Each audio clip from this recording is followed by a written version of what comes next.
All right, we're recording. Hi, nice to be back in the den with Bobby Rox.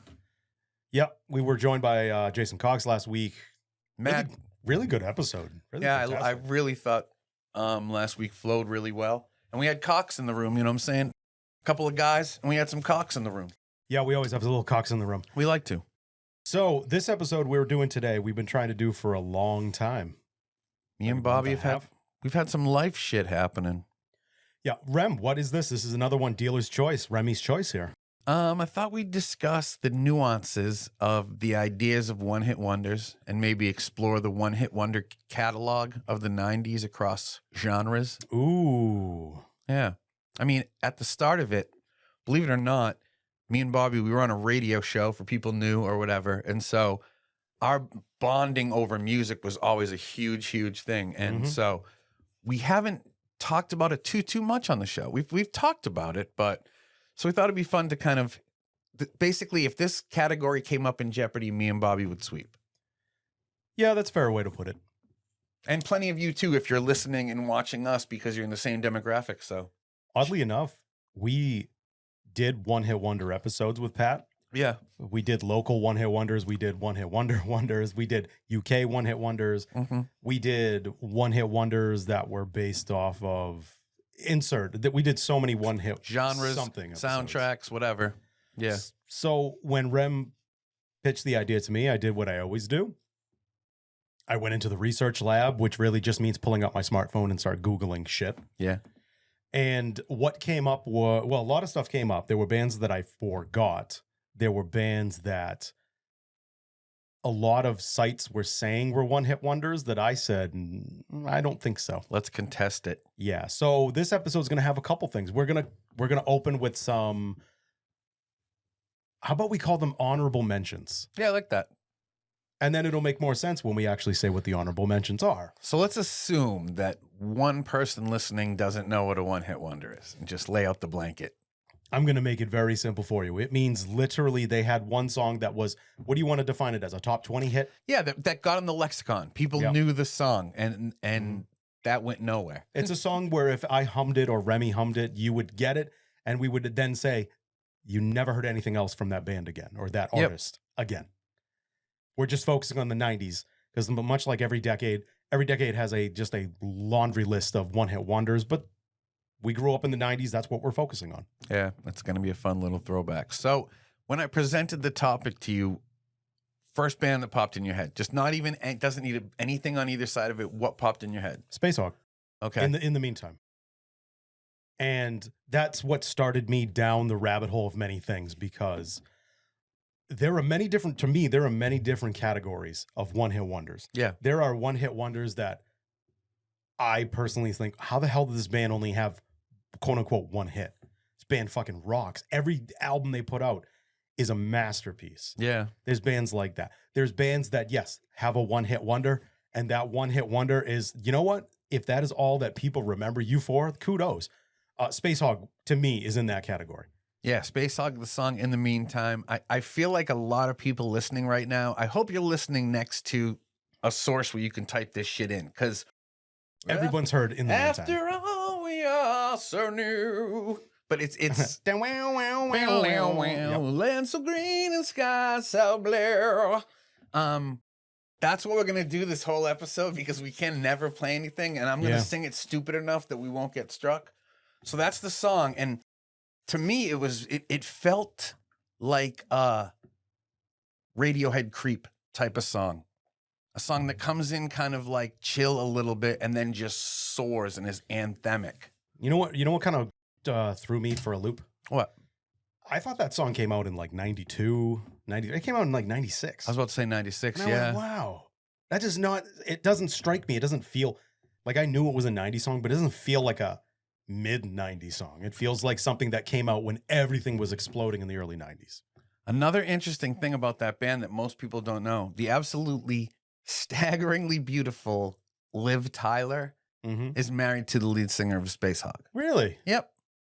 Interesting. So he won. Well, one hit, it's all he needed to land a queen. He won in many levels. But so then let me follow up this. We're going to kind of interview each other about this stuff. Okay. once you had heard the song, did you immediately buy an album? Did you go after the band? What's your opinion of the band in context of this song? Because I'll be honest, I fucking loved it, and I don't think I looked into the band. Well, I didn't either. I'll be honest about Space Hog. I didn't look into Space Hog. Which is interesting, because what I'm going to do... That's also a 90s thing. It was. Yeah. And we didn't have an internet. That's the thing. See, you guys got to understand, when we're talking about music, this is us going to actual stores that sell physical music. Oh, ready for the one? Because I've seen these novelty kind of things come up all the time on my Facebook feed. Strawberries. Yeah. That is the travesty that store never won. 2 stories and just anything you wanted. And and that's where you went to get tickets. Tickets to concerts. Tickets to concerts. That's where you got fucking posters when you were young. Yeah. You got T-shirts. But we had to buy. So what you'd have to do in the 90s is be like, do I like, in the meantime, enough to spend? Because you got to understand, too, we were spending $15 on CDs. People think it's fucking insane to hear that 30 now. years ago, we were spending, let's prorate that to today. $15. Today, that would probably be about $32. Yep, for an album. And if the band sucked, that was a wasted $32. Yep, nothing's worse than fucking, well, a lot's worse, but in this conversation context, nothing's worse than buying a record and you're amped about it and being like, holy fuck, this is not what they advertised. And in fact, you know what we often had to do is we either had to do one of several things. If one of your friends bought it, you would just either borrow it from them or just listen to it with them. Literally get your stereo next to their stereo, hook them together, complete analog, and you just record it. Or you recorded the song. If you only like the song, you just waited around on your radio just for it to play so you could record it off the radio. Yeah, and it was a trip. You'd wait for 4 or 5 hours and then keep saying it's coming and it wouldn't come. Kind of like me with a woman. So yeah, if there was a band that we thought we liked and the record sucked, it was frustrating. So that's why in a lot of these you're going to hear us being like, yes, I didn't look into the band. Yes, I did look into the band post single. Because for me, when we were discussing this, and I like that we'll save it for the car ride. A lot of people don't understand that, but we'll take a ride together here and we'll discuss how we're going to talk about and how it's going to go. No specifics, really, just a skeleton. Most of those fancy pants podcasters will actually have email exchanges, or they will literally send a storyboard or screenplays and screenplays. No, we just throw around ideas and then we just do it on the spot in the car. And then when we get here, this is the loveliness you see now. Yeah, I'm like, oh, I'll ask you about that. You'll ask me about this. So when we had discussed it, the first band, and I know this is the first band I was going to think of. And that's why I didn't want to say anything. That's your band. Yeah, I appreciate it a lot. You introduced them to me. But for me, it was the band Marcy Playground. Because everybody knows that I smell sex and candy here. It was a good song then. It's still a good song, but they have so much other great songs. Even listening to the album, I'm shocked that they went with that for a single. But it was huge. But that's a band that I did ultimately buy the record and was like, holy shit. And I'm sad to this day. Like I said, I introduced it to you guys all on the radio and you were like, whoa, I didn't know this is the music they made. And to this day, I still consider them one of the most underappreciated bands from that era. So, I just think I'm surprised their second album didn't do anything. Yeah, it's a better album. Shapeshifter is masterpiece. Is a way better album. Wave Motion Gun is I love that song. Lights Out in Heaven. I mean, almost any song on that record is a single, arguably. It's single worthy. So I would argue those songs that we just said are also light years better than Sex and Candy. Yeah. Love Bug. Like there's so many songs on that second record. But so it can be a real hindrance to an artist too. Because then, they're the Sex and Candy band. And you're pigeonholed for the audience's sake, for the record label's sake. This made us money, make this. Make this again. Again and again and again. Yeah. Until you're worthless, and then we move on to the next one. I got lucky enough to sort of meet and befriend the lead singer of Marcy Playground because he'd just seen me at a bunch of shows and was a very nice guy. And yeah, he, for him, because the fans are so fervent, like we feel like we're winking at each other like we know a secret no one else does. But for them, it was almost like a kiss of death. Because there's still people want to hear that song at every show. I just want to hear Sex and Candy. Yeah, and it's like I just want to drive pencils into your eyes. Right. So it can be a two-sided blade, but for me, that's the band that kind of makes me think, okay. But now let's go on the other extreme. If we were talking hip hop, Yeah. who would be some acts, and we can split this up, but who would be some acts you'd consider that were kind of there for a track and then vanish? Oh, well, first and foremost for me, Skilo. I wish. Isn't it? Isn't it Skilo? Yeah. No shit. Yep. I wish I was a little bit taller. I wish I was a baller. I wish I had a girl. If I could, I would call her. Yeah, that's a great example of like. And everyone still knows, if you follow the NBA, I mean, they play that at least around playoff time. So he's winning financially. Exactly. You know what I'm saying? Exactly. Do you know who else is winning? Speaking of hip hop, for their one hit? What? Tag team. Oh, whoop, there it is? Yeah. Because every sport uses that. It's never gone away. Yeah, that's a good point. They milked that for everything it was worth. They made an Addams Family version. Yeah. Oh. Whoop, the Addams Family. There it is. And then they made a version called Whoops, There It Went. Because they knew. Good for them. Good for them for that. I give them that. But I feel good for them because they were like struggling artists for like a decade. Yeah. And then that song hit. You guys earned it. Yeah. You guys earned your moment. And that song is played in NBA arenas. It's played by the NBA on major networks, ESPN, TNT, TBS. It's played by it's never gone away. No. So you guys earn that royalty. So this is another thing we like to say about one hit wonders too, is that if you are like tag team or Skilo, like, okay, you had your one hit, but here we are like 30 years later, still licensing, baby. Talking about it because they're still getting the royalties from it, as you should. Yeah, no, I think, and talking about bands that you hear a lot now was Onyx. Slam! Da, da, da, I loved Onyx. Dude, I loved the hard rap in the 90s, like them, DMX. There were certain acts that made you want to fucking fight legitimately. For 1993, Onyx's Slam was hard. It was hard. And then they teamed up with Biohazard. They did a remix. They teamed up, for anyone who doesn't know who Biohazard is, New York City's own hardcore act, Biohazard. Legendary in the hardcore scene. Yeah. They were doing rap rock hardcore before other people were even doing it. Yeah, before it was even considered a thing. And Urban Discipline is considered a classic. Yeah. Late great friend Steve Hayward, him and I would just sit there about Hold My Own, the hidden song on Urban Discipline. Yeah. As the breakdown just has just one of those things where, you know, if you were in Brooklyn, and it's going to make sense in a moment, if you were in Brooklyn, when they were doing the breakdown, and then when it goes back into the song and there's the stomp to the rhythm of the Brooklyn beat, and come on, like, you know, shit's getting fucked up there. Shit's getting fucked up. But yeah, they teamed up with Onyx and made a hardcore version of Slam, of a hardcore hip hop song. Yeah. So it's one of those where, well, how do you make this song harder? You introduce Biohazard. Yeah, they figured out. And I'll say, that was another one where I bought the record. I was like, I like these guys. And that record was hard as fuck, and I still like it. But the world only knew them for one song. Speaking of my friend Steve, and speaking of Onyx, did you know that they released an album in 2020? No. We're talking after like 12, 15 years. Yeah. And their album is, and he let me listen to a little bit of it.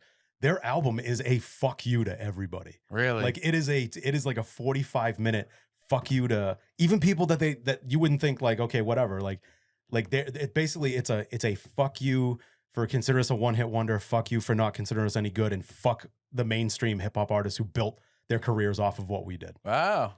I gotta check that shit out. And I said, wow. I was like, holy shit. Good for you guys. And then not losing anything off the fastball. There was a lot of people would call the band Arrested Development from the 90s a one hit. I'd call them a two hit. See, so do I. Yeah, because Mr. Wendell. People forget Mr. Wendell. And Tennessee. Yep. But you're right. And then to a lesser extent, People Every Day. Yeah. Is another one, which is really just everyday people. Everyday people. But they did a cool hip hop sort of mellow spin on it. Mm-hmm. And Tennessee's an iconic song. Yeah, it's amazing. That Sam Tennessee. What's the name of the album? 10 Years? 10 Years a Slave. Well, that's the name of a movie. It's like 10 years. It's something like 10 years, 9 months, and something 6 days. Yeah, you're right. You're right. And then I think that there was Das Effects was one where it was like, we want effects. What? We want some live effects. So that was one where it was just a bop, but that was all they were known for. Throw out some more hip hop examples while I sip my tap water. Did you get that from the faucet? Yeah. I know you have one of them fridge ones. Well, I mean, it would have filtered it. Yeah, I like drinking chlorine. Okay, and fluoride and all the stuff they don't actually filter out. Sorry. I hate myself. Well, I guess it's better than, never mind, drinking water where we come from, tap water where we come from. Yeah, that's true. I drink it there too, though. I hate myself. Okay. I believe I brought up Warren G. Yeah, Warren. But here's the thing I found out. to average culture, yes, but not to hip hop culture, I guess. Wow. Yeah. I think he. Because I don't even consider him talented. I consider him, first off, isn't he Dr. Dre's cousin? Yeah. And so Dr. Dre like did everything in his power to rise that tide. And what was the best part of Warren G's music? Nate Dogg? You answered that correctly. We didn't even plan that in the car or nothing.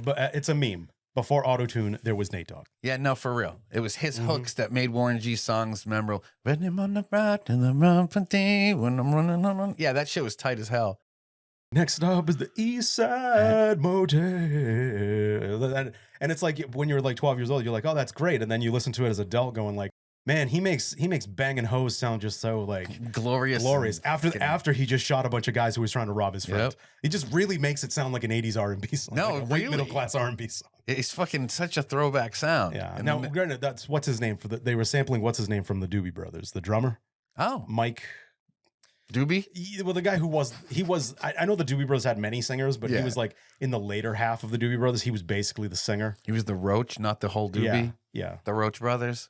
Yeah, he's the one in the 40-Year-Old Virgin where they keep playing his music on the TVs. And Paul Rudd's character is like, if I got to hear the ba ba ba, I'm going to ba ba ba blow my brains out. So it's Mike something is his name. That's all I know. So obviously, what we have, another thing we have to kind of parlay this into is rock music, man, because that's our shit. That was our shit, alternative and hardcore. And what about R&B? Before we go back to rock, we do have to. One of my favorite one-hit wonders. Come on, if it's a Friday night, because this is how we do it on a Friday night. Montel Jordan's This Is How We Do It. Yep. What about Genuine Pony? I would also put that in the category of, in the community, he's not a one-hit wonder. No, again. Yeah. But for the mainstream, for average culture, For average culture. Yep. Sorry about that one. No, that's a great song. That's a sick beat. We could start here. It's going to be a revolving theme in our show, because one thing I came up with, and I did pitch it to Remy, was that if there are groups or artists that had one hit, but you have to put a big asterisk next to it for a lot of reasons. So since we're starting with R&B and / hip hop, like number one, we openly said that the Wu-Tang was completely off the table because the goat, goat. Yeah, exactly. I mean, even if one of them had, like, Ghostface may have had just one hit, but he was also a member of a group that released the 36 Chambers, like just every song, and he was doing backgrounds on a lot of like Liquid Swords, only built for Cuban Links. So no, that doesn't count as a one hit when you have that much talent. Here's one that neither one of us has talked about. It popped in my head. Poison, Belle Biv DeVoe. No, because they got that's why we can't count them. No, that's why we can't count them. Yeah. Not just that. Belle Biv and DeVoe, which was based on their New last Edition. names. They were basically, for lack of a better way of putting it, they were the guys in the background of New Edition. Yeah. So they wanted to go solo as three artists, as Johnny Gill and Bobby Brown? No, Bobby Brown had already left. So the rest of when they replaced Bobby Brown with Johnny Gill. Okay. And Johnny Gill just has that. He has a very, to me, Luther Vandross-ness to his. So he was the one who was the lead singer on Can You Stand the Rain? Okay. So that was like one of his first big songs with New Edition. I can't think of his first name, but his last name's like the guy who sung the highs. The guy who sang the high notes for. I got Alzheimer's in my family. So, yeah. Well, anyway, they were the two main singers. Yeah. Belle Biv and DeVoe, and by the way, Biv is short for Bivens, and we only know that because yes, the New Edition is from Massachusetts. So, but this is an example of why we wouldn't include Poison in there, because they were a part of New Edition, and New Edition was massive, legacy shit. Yeah, massive groups. It still is. So when you get, was it on BET that they did? It was like 5 years. It was like 4 or 5 years. Oh, like a reunion? No. They did a movie. They did a movie about them. Oh no shit. Yeah, and it was actually really good. No shit. It was a really good movie. Yeah. Yeah, when you're getting that like 20 years after your last record or when you were popular, you did something well. Legacy shit. All right, so yeah, what we're getting at there is we're getting at Belle Biv DeVoe is a perfect example for R&B. Yeah. Of it just does not, it wouldn't fly. So let's go back into rap. Or no, let's go back into rock. Okay. Because there were a couple that we talked about. Well, first off, who is the band that's a one-hit wonder that you find it a travesty because every one of their songs is fantastic? Not a Surf. Yeah, Not a Surf. people Yep. don't know. Nope. The song Popular is It's a great song. It's a great song, but it's satire. not reflective of them, I don't think, at all. No. And I think they released it the way they did to MTV with the video and everything deliberately as a huge subversion and a huge fuck you. It's a song where someone talks. And what they say is the most witty, hilarious, brilliant, scathing observation on high school you'll ever hear. It is masterful. Mm-hmm. And then the chorus has a not of the class, unpopular, but the whole song is like a poem. You will date Johnny Football. You will know that he's the most popular guy in the school. And then, like, as the guy's talking, he's getting more worked up toward the end. And everyone will love you, and you'll be the most pretty girl in the whole land. But it's a very punk song in how it's executed and delivered. Mm-hmm. But that was literally all they were known for. Yeah, and then people forgot about them, and then in the 2000s, they just released, I'm pretty sure, like 3 universally acclaimed albums, one after another. Yeah. And that stuff is like what, and it's nothing like Popular. No, No, There's it's pop music. It's pop music, Yeah. and in a good way. In a good way, when pop music didn't have like the dirtiness to it, or didn't have that negative connotation to it, Or it wasn't so bitter and Yeah. jaded. It was beautiful. It's wonderful pop music. That's me being fair to say that there is pop music that I do enjoy. Oh, yeah, man. I'm Pop not music's like anti-pop. bubblegum. I'm anti shitty music. That's what I am. Yeah, sometimes you just need some bubblegum. Yeah, that's the criminally underrated. Yeah. There are some artists that in my research came up, and I said, why the fuck are you calling this group a one-hit wonder? And Rem, what was the group that I primarily said that about?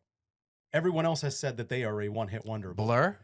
Well, that's one, but we both agreed on the other one because they have like 4 or 5 singles as it is, so that disqualifies you as it is. Just remind me, I'm sorry. It's okay. They're from Minnesota.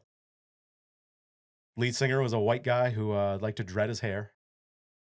Not dread his hair, but more dread than cornrow. I'm just not gonna get it because it's like Black Gold, Runaway Train. Soul There Asylum. you go. Yeah. I'm starting to name the hit singles that just show that they are not a one-hit wonder. Yeah, some people think that they what did they think their only just hit thought- was Runaway Train? Yeah, they just saw Runaway Train, which for my money is the best. If you had to like grade music videos, Yeah. I mean, how can you say that anybody did a better music video than them? No, and they found kids. It was a Yeah. video that just had pictures of missing children. Mm-hmm. And because of that, some got found. Yeah. So that's kind of badass. But yeah, they're a band that had 4 or 5. We got Black Gold, we have Misery Incorporated. Mm-hmm. They have a greatest hits album, and I can go through the first half of it and go, these were all singles that I Yeah. heard on the radio. Yeah, some Fuck people. you guys talking about one-hit wonder here. Now a band that deserves it is Chumbawamba. Kelly. Oh, we're doing that for Kelly? No, I'm just. It's always funny to rag on the old intern for liking music that sucked, but because that's the only. When I think the 90s, I think Chumbawamba. When I think of, I don't know what I think of. Because whether we're bringing it up right here and now, or whether it's Kelly bringing up Chumbawamba, that's the only time I've thought about Chumbawamba. Yeah. Since Chumbawamba was a Chamba. I don't know. before they tub thumped their way into your heart. But they're a shit band that had them. Some people would say in the 90s, and they're kind of a more like settled band at the time, but tonic. If you could only see. I would say they qualify as a one-hit wonder, but they're not in the category of a band like Blur. No. They're not in the category of a band like Soul Asylum. No. But that record was a good record. Yeah. It was a solid record. I looked at it like this when I first heard Tonic. I was like, And is it Open Up Your Eyes, which may or may not have been a signal? I think that song is awesome. I don't know, maybe. Yeah.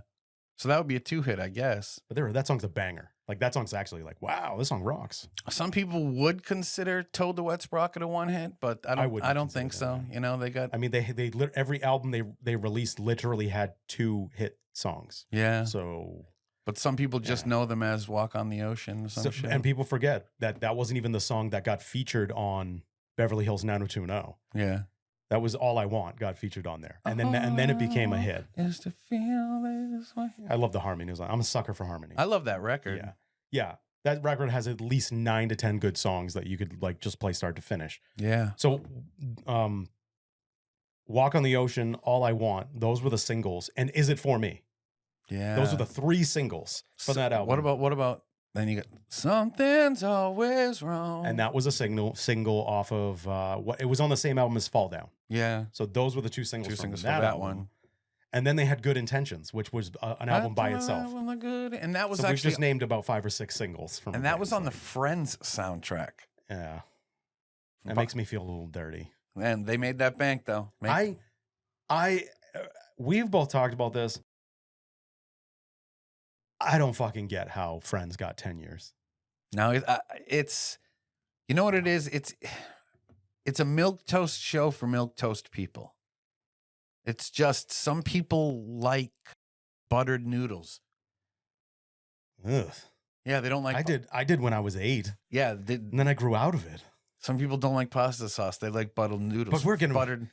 That's a different. Yeah, tangent sidebar. We were listening to a song on the way here that we both fucking rocked out to so hard. And Bob, I'll give Bob the credit for bringing up the band, but it's actually on a few of my most played playlists too. Is Hum? Yeah, Stars. Stars is such a remarkable song. Stars.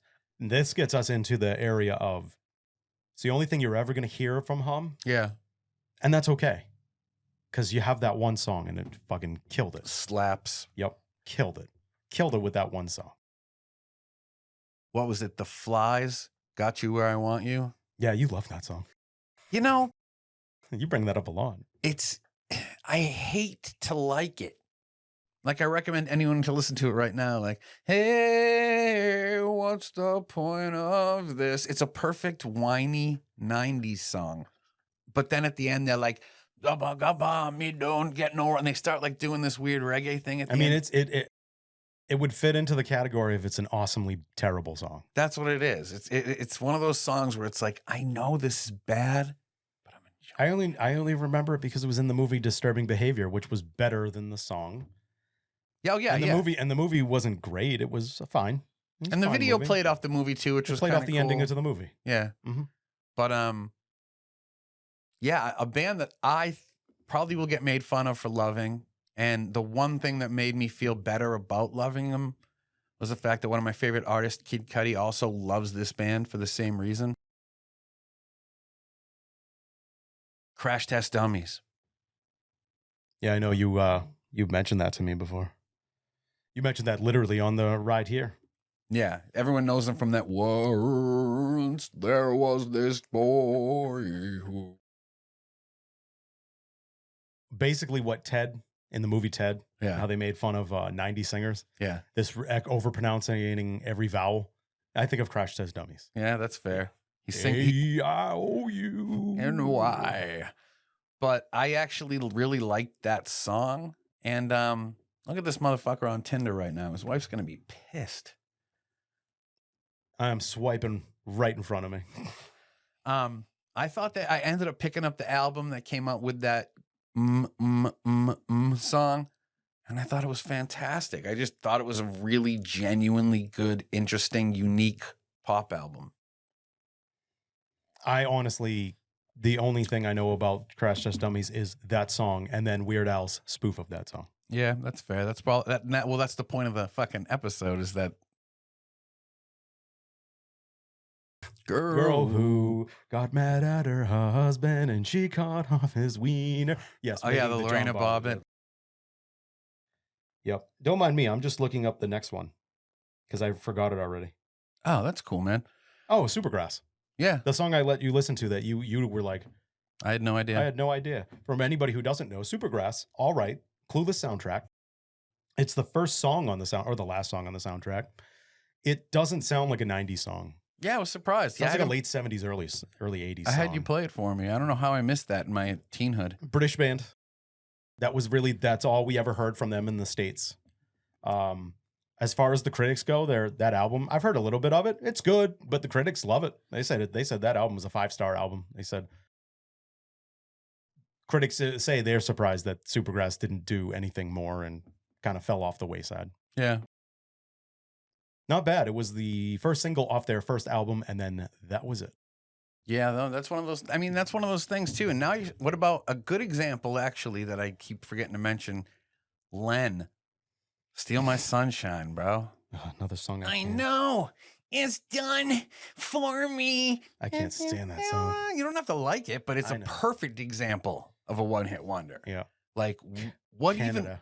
even was that band? I'll tell you what they were. They were the next great thing from Canada. Canada, which has given us Rush and then gave us Len. Well, Rush are talented if they don't sing. As long as you don't hear Giddy sing. What's wrong with Geddy? What's wrong with Geddy Lee singing? It's just weird and elfin-like. That's why all the Dungeons and Dungeon Masters love loved Rush. it so much. I know, that's what it is, man. Listen, he's the working man. That's what he is. Yeah. I love that. That's my favorite song by them, by the way. He's today's Tom Sawyer. He's a real something with something Tom Sawyer, Sawyer Tom. We shouldn't pick on Geddy Lee because he's living in the limelight, okay? Oh, nice. He's the people's Tom Sawyer. Rem, do you know any other songs? Slapping the bass, man. And I think there are bands in the 90s that sort of encapsulated that sound of the 90s.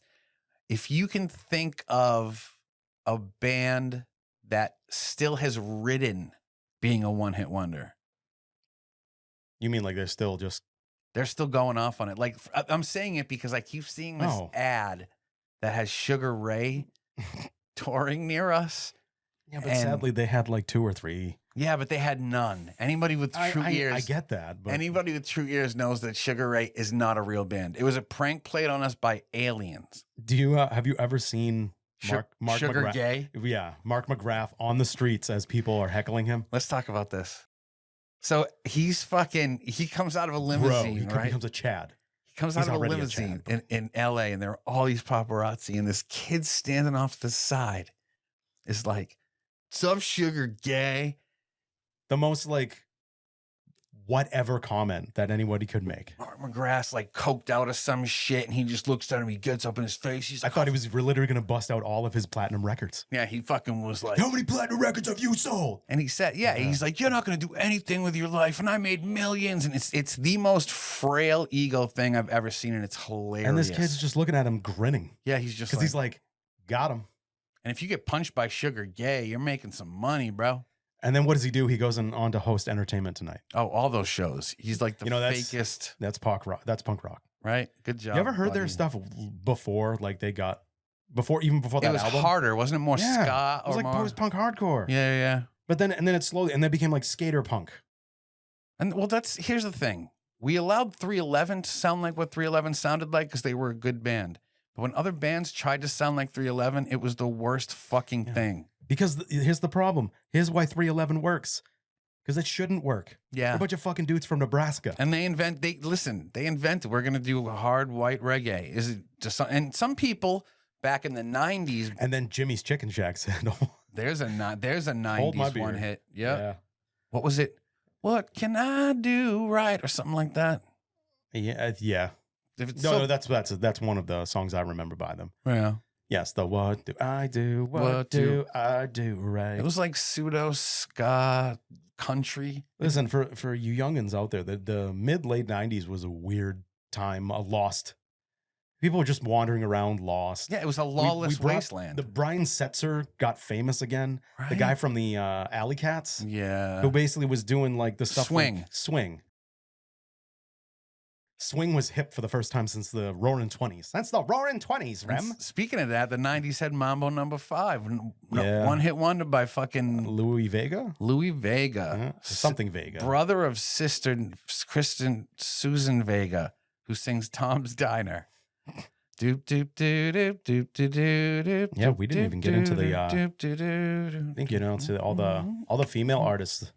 That's how we could categorize as Poe. Yeah.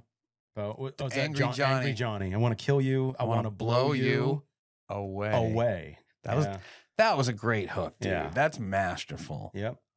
You could people who are fans of the band would probably get mad at me. Mazzy Star. Yeah, I love that band. Yeah, a great band. But Fade Into You was the only song. And they had other ones. Oh no, they had did. They had other great songs. 5-String Serenade. They had some beautiful songs. 5-String Serenade, such a great song. Gorgeous, ain't it? Yep. That's a beautiful record. Who else? Because we've covered. You know who we haven't talked about? Who's that? Well, wait, I don't want to forget this one real quick Okay. because we were talking about females. Would you say because of Silent all these years that Tori Amos was a one? Now, we know she wasn't. She's legacy. But in the 90s, was she considered that? No, at worst, she's a 2-hit. Because Okay. God. Oh, you're Yeah. right. Okay, Yeah. good And call. God's though. a great song, too. Good call on that. You'd mentioned Toadies. Could you argue in the U.S. Bjork is a one-hit wonder? I don't know because I think that it was Human Behavior, and then Army of Me went really hard, and that went in on a soundtrack for a movie. So I don't think we can.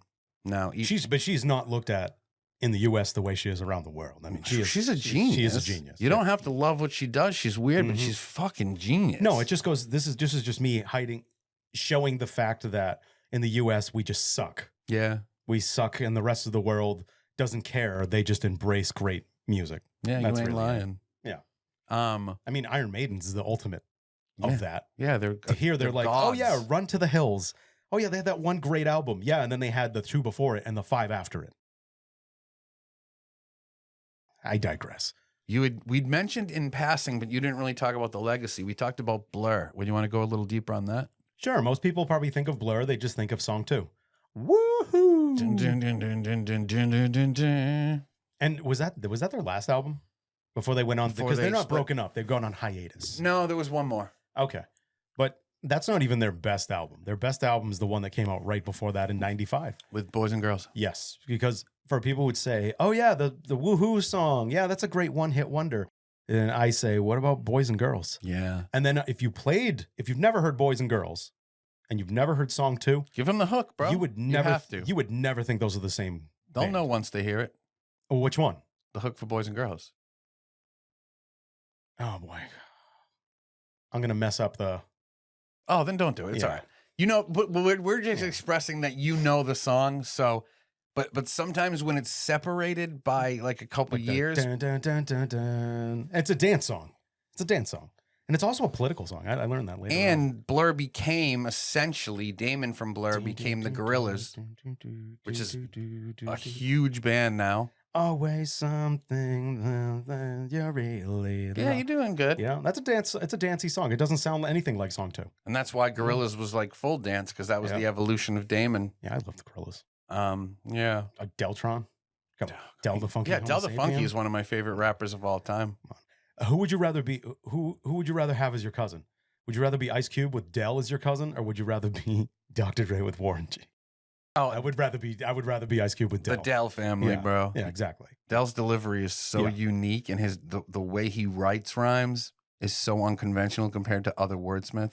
He completely lacerates Clint Eastwood. Yeah. You know That's what most people know of him. Finally, someone let me out of my Yep. grave. Now time for me is nothing because I'm feeling no age. No, I shouldn't be scared. No, you shouldn't be bled. I just think of Yeah. like the way he can, intangibles. Bet you He didn't didn't think, know but that I you can could handle handle you them. to Yeah. panoramic view. Look, Make it so manageable. Oh, come on. Pick confused, this and dudes, all these different dudes who they think they listen to. But by the way, he did have one hit song. Del had one hit song in the 90s, and that's why we can't talk about him either. What one was it? Oh, damn it. We played it on Where You Been.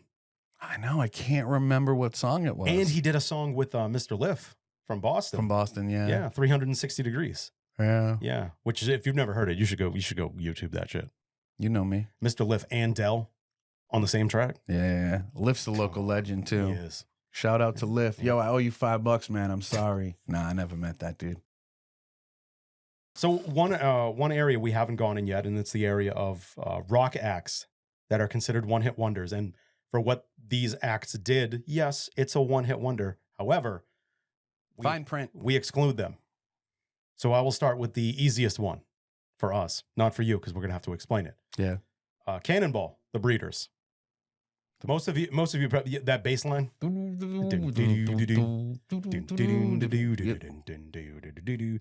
And most people will be like, oh yeah, that's great. And that band was never heard from again. Except the singer and the one who wrote that awesome bass line, Are actually. Kim Deal. And if you don't know who Kim Deal is, it's because you need to do some soul searching, because she was the bassist for the Pixies. Arguably one of the best alternative acts of all time. Yes. For everything that we talk about, people creating Rastafari and ska. Yeah. The Pixies really just in alternative rock and punk rock really brought back the surfer feel.